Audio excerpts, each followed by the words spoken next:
Hi and welcome to today's video where we are going to talk about the specs of work, the specifications of work, which is a working document which is essential to have if you are doing any construction projects, any renovations, refurbs that you will be working on.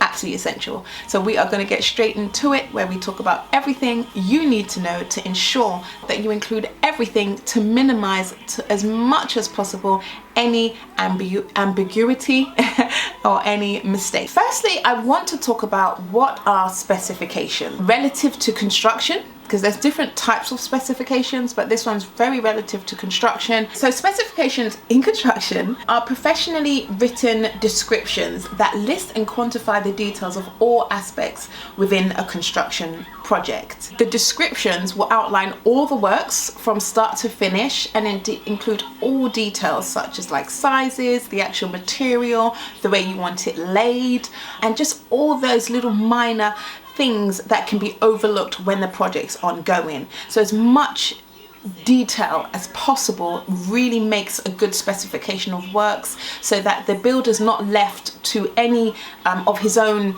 ways or his own way of doing things, because you have made clear the way how you want it done. A lot of the time specs will include timescales as well, and then the finish that you want done. Sometimes it will include measurements, calculations, and certain finishes that may be a builder's understanding. So for example, if you're going to grout a bathroom or even silicone around a bathtub, which I've spoken about silicone in previous videos, which is why I've mentioned it now, is because siliconing around places, whether it be the bathtub or the fridge or the sink, not the fridge, sorry, the sink, where you've tiled the splashback and then you want to silicone around the sink area and alongside the worktops. Some people could use their finger and some people use a device, and the device gives a much cleaner finish. So in your specs you would want to specify that you would want the workman to use the device and not your finger to get the type of finish that you want.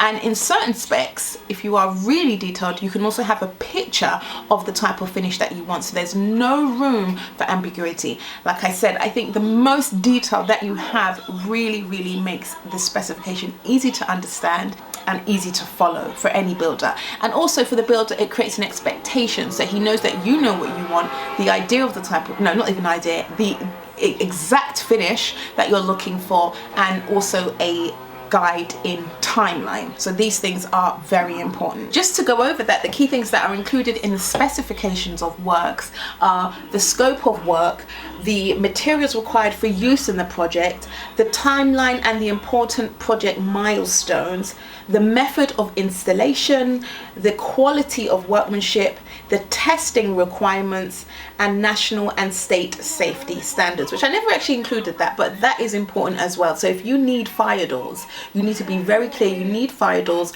whether it's 30-minute burn time or whether it's a 1 hour time period. I call it burn time. I don't know why I call it burn time, it's just what I call it. But a 30-minute or 1 hour fire doors, and the sizes, you know, you need to know that all up front. Now, you might not know that ahead of time when you're creating it, but when you're walking around with the builder, you will be able to get him to measure these things up so he can tell you what you need, and then you would then put that onto the specification of works. It wouldn't be for you then to go and measure and do it yourself. If you've got the skill of measuring accurately and you know how to do that, that is something you can do yourself, or you have that ability to do hands-on work, you can do those things yourself. But I personally, unless it's within my own home, when I'm working on a project, whether it's for myself or for a client, I would walk around with each individual trade first. If I'm working with individual trades, or if I'm working with the builder, then the builder who's working on the whole project, we will walk around together and I literally write down what we have spoken about together in the property. Because there'll be things like, he'll say, okay, you need new windows. Now I know we need windows, so I'll probably tell him, look, we need new windows, we need new doors, the flooring. I'll tell him these things, but then he'll say, okay, all right, yeah, what kind of windows do you want? And I say, well, they're going to be double glazed UPVC, and I want a white finish. So because I'm having a white finish, I want white finishes around the window, because when you install the window, unless you're going to have a finish where the window sits along the wall and it blends in well, some windows will have a silicone that go around the window as well, or some kind of plastic material that kind of helps create the finish of the window. So you've got to be clear whether you want that. Do you want the silicone around the window finish, or do you want the plastic finish, or do you want the flush finish where the window kind of blends into the wall? In terms of standards and safety, from a perspective of the safety standards, you need to be clear on that. So you need to be aware of that. So if you have building control involved, my background, my baby's right there, so please don't mind the noise in the background. But if you have building control involved, these will be things that you discuss ahead of time when you're working on the project. Coming into that time, you would be discussing with him what you need, and you would then send that to him. They okay the document or not, and a lot of the time, even if they okay a specs of work, there will be changes as they go around and go into the property and realize that, oh, I didn't realize this, oh, I didn't realize that. So those are things that you that will come about, and your specifications can change as you go through the document, but as much detail upfront as possible will help so much. And this is why it's so important to know this, to not just go around with the workmen that you plan to do the work, but also you go around by yourself, because sometimes you just have that time to step back and think. And I tend to do that before getting the builder in. I tend to go around, you do your viewing and everything like that, you offer, you get the property, keys in your hand, then you go back to that property and write, center, let me walk around and make sure there's everything I want. You even touch things as though you're using the property, so there's things that you might not necessarily think about that will come up. Things that are in places that you don't like, all right, I want to move that pipe work and hide it in the walls, or I want to move that box and put it over there. Your ideal finish that you want, you can start from there, and then as you get your prices and do your quotes and do your costings, you might have to shuffle things around or not, and if it's all within your budget, then excellent, but if not, then you kind of shuffle things around, play around here and play around there until you get your ideal specifications of works. A key thing here is the more time that you spend on your specs up front, the less opportunity for there to be any cost runovers, and also the less opportunity for there to be more time input later on.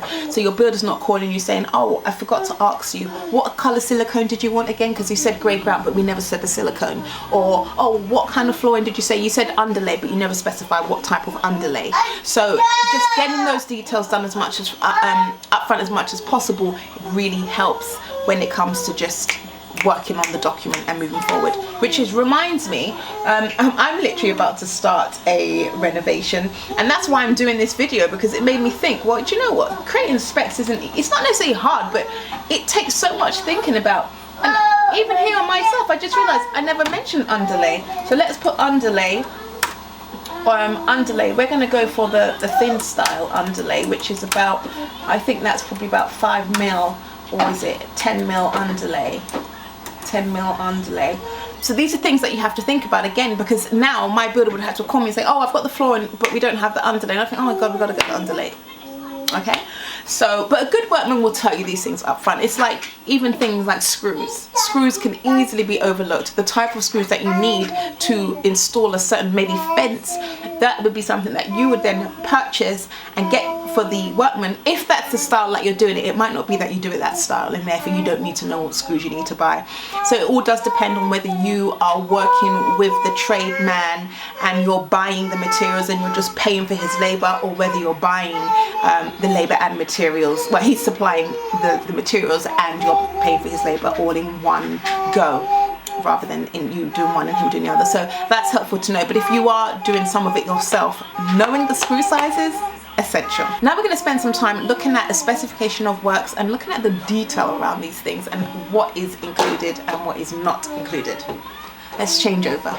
Okay, so let's go in and open up the thing now. Okay, so here is an example of a schedule of works, and I'm in the middle of creating this. So there's a lot more that I'm going to add to this, but the core of it is here. I've started off with the trade. I've got the trade, I've got the description of works, I've got the precise finish that I'm looking for, and then the dates and times, so which I'll explain later, and then predicted and actual. Now, these are relative to cost.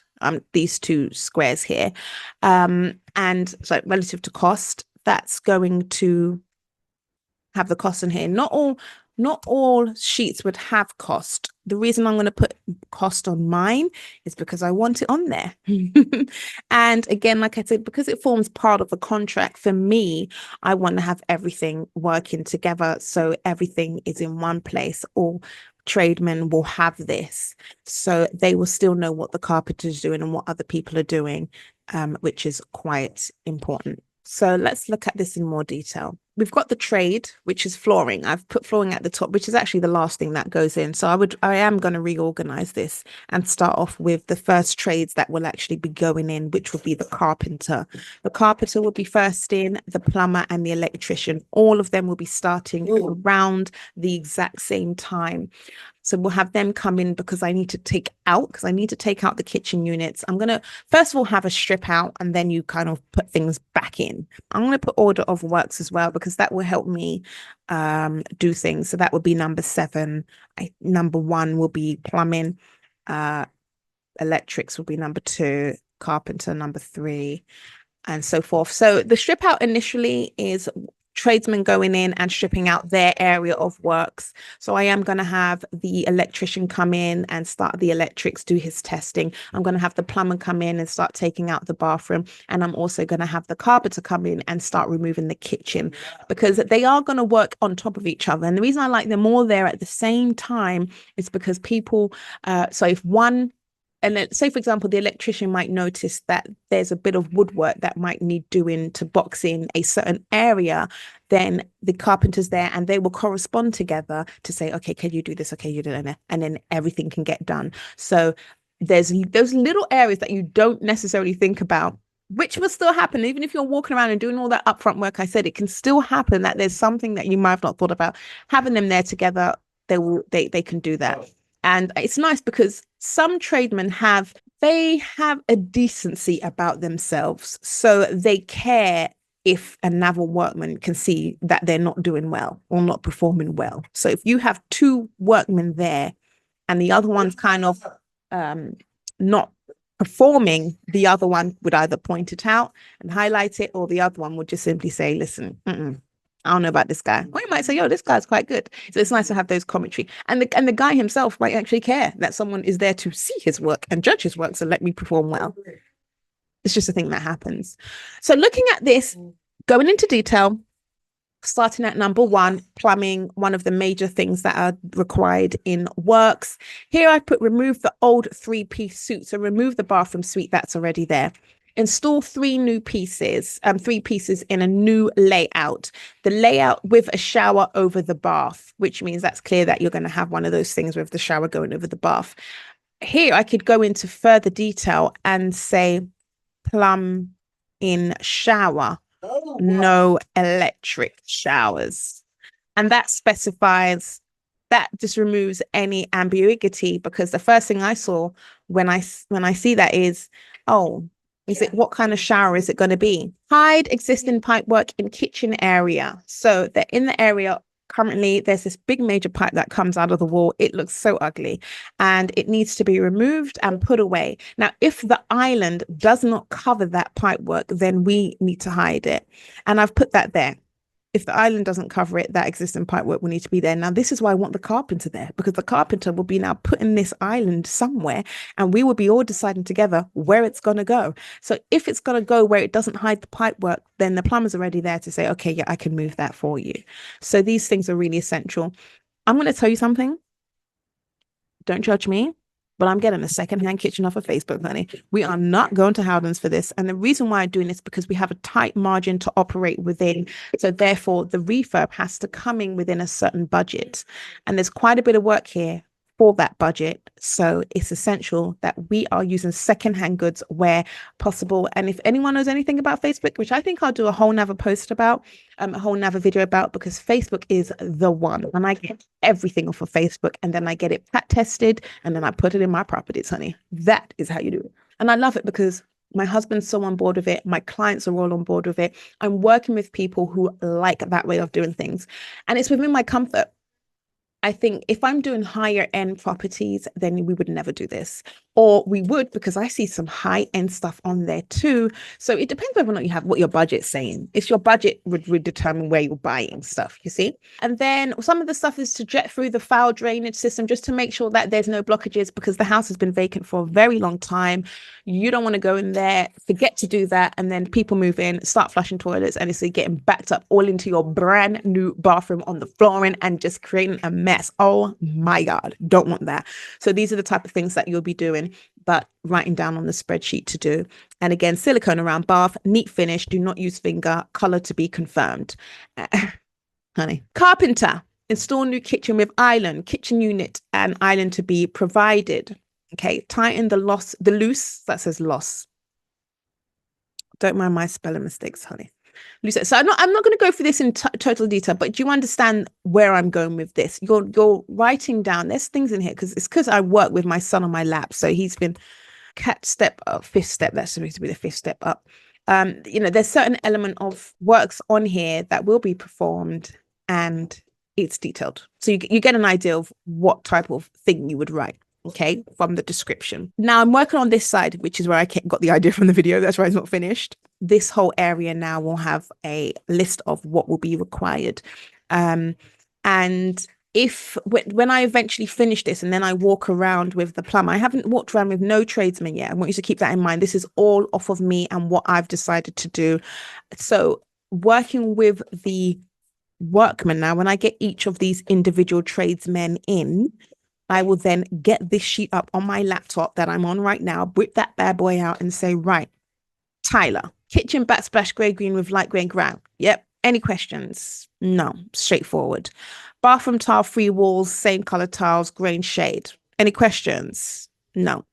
And I'll also write tiles. See, now whether I provide the tiles or whether he provides the tiles, that will differ on price. So I'd get the quote for 2, but they usually get discounts. They don't always pass their discounts on to their clients. So I would get a quote for 2, whether it be just labor or whether I just go and get tiles and then he provides labor. In me walking around and looking and choosing all of this material finish, because I haven't chosen my material finishes, which will be included in this, mind you. When I get my material finishes that I will have here, which I'm putting kind of here, to be honest, like Pebblestone Johnson's paint, right? And then here, I might even do a link to it. But I don't think I need to, because there's going to be so much detail that I don't think I'll need to. But in me looking at the type of finish I'm going to achieve here, I will be going to a variety of shops. And in me doing that, if I see any deals or any discounts, then it might work out better that I provide the item and they just install it. So be flexible. Then I'm going to have dates and times. So with the plumber going in, and I get the keys mid-August. I'm going to have them start 1st of September. I think that's realistic.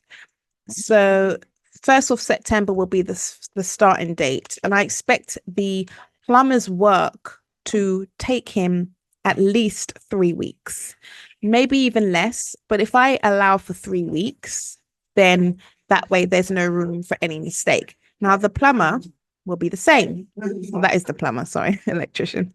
Electrician will be the same. I actually think the electrician would only be there for 2 days, because what he's doing is quick work.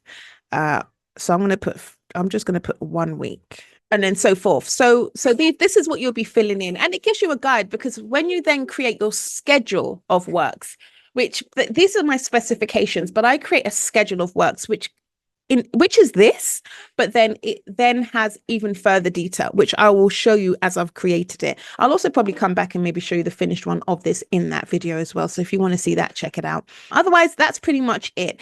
I think the key thing here is I wanted to show you the list of work that needs doing, the type of finish that you want to achieve, when, and then the cost. Okay, so this will be developed and built up as we go. And it might be that you're not aware of the type of finishes. So go and get an idea of what's available out there. For example, on there, I have laminate finish, but it's not specific. That's the type of finish we're going to go for, this gray one here, but it's not going to be thin. There'll be normal size laminate width, which is about 10 centimeters. So, you know, again, it's a simple refurb. I like this type of finish, but then that laminate is a lot more. And our budget is so little for this renovation that we can't go too far and beyond. Here you've seen I've highlighted yellows. I need to confirm certain things as I build this up. I also have some things that will be highlighted in orange, and those are things that are variable, meaning 3 tiled walls is going to cost a lot, plus a tiled floor. I know that's going to cost a lot, but that's what we desire. However, it's something we can be lenient on should we have to change something. So I'm already going to highlight those so I don't have to think about it later on. I've already looked and seen that. Oh my days, as much as I love the idea of having 3 tiled floors, walls and floor, I wouldn't be able to because it's just too much. So let's look at that. So in fact, let me highlight that now as I'm speaking about it. And that would be under flooring, isn't it? Flooring and bathroom. Bathroom tile free floors. So yeah. So I'm going to put that orange as a variable cost, a cost that I don't, not that I don't mind. So I want that to be black writing, but with orange highlight. And then I'll do a nice little table at the end here so that it's clear what these colors mean. But I really do hope that this video has been helpful and useful. It's just a guide to help you get started on what you need to include for your schedule of works. If there's anything else that you feel you may need, Google it. Google is your best friend. Here he comes. Oh. Come on, stop it now, brother. Oh, Hi, looking for you. Look at the baby. Hi. Say hello. Also, I find that the key things are just be upfront as well. Don't be shy. Say exactly what you want. Be direct. Use this time to get your Sasha Fierce hat on, honey. I don't even like referring to Beyonce. Getting your fierce hat on, be assertive and just be clear and direct. But don't bully. That's the key thing. Don't be bullying anyone because you don't want the relationships to go bad. And I think these specifications can really prevent relationships going bad or turning funny because you made it clear up front. As well as that, one thing I did not mention, honey, is the cost. When you have everything detailed down in this thing here and then someone comes back later and says, well, you didn't say that, you say, oh, I didn't. Okay, well, let me open up the document that you quoted against. Okay, now get your ass back in there. No, you didn't say that. Of course, you're talking respectfully because men who generally tend to be the builders of the men, they like to be respected. Respect is key. So I feel for me and what's worked for me is being assertive but respectful, and if they've missed something, just going over it, and if the relationship's good, they will do it. If it's a relationship that's bad, they're likely not to do it, and then you might have to go and get that done elsewhere. If you have any questions, be sure to ask. Be sure to subscribe. A lot of people who are watching, they are not subscribers, so I'd appreciate your total free subscription, which will help me and my family to grow and prosper and be able to offer you more content, quality and good videos. I look forward to seeing you again. Bye. Say bye-bye.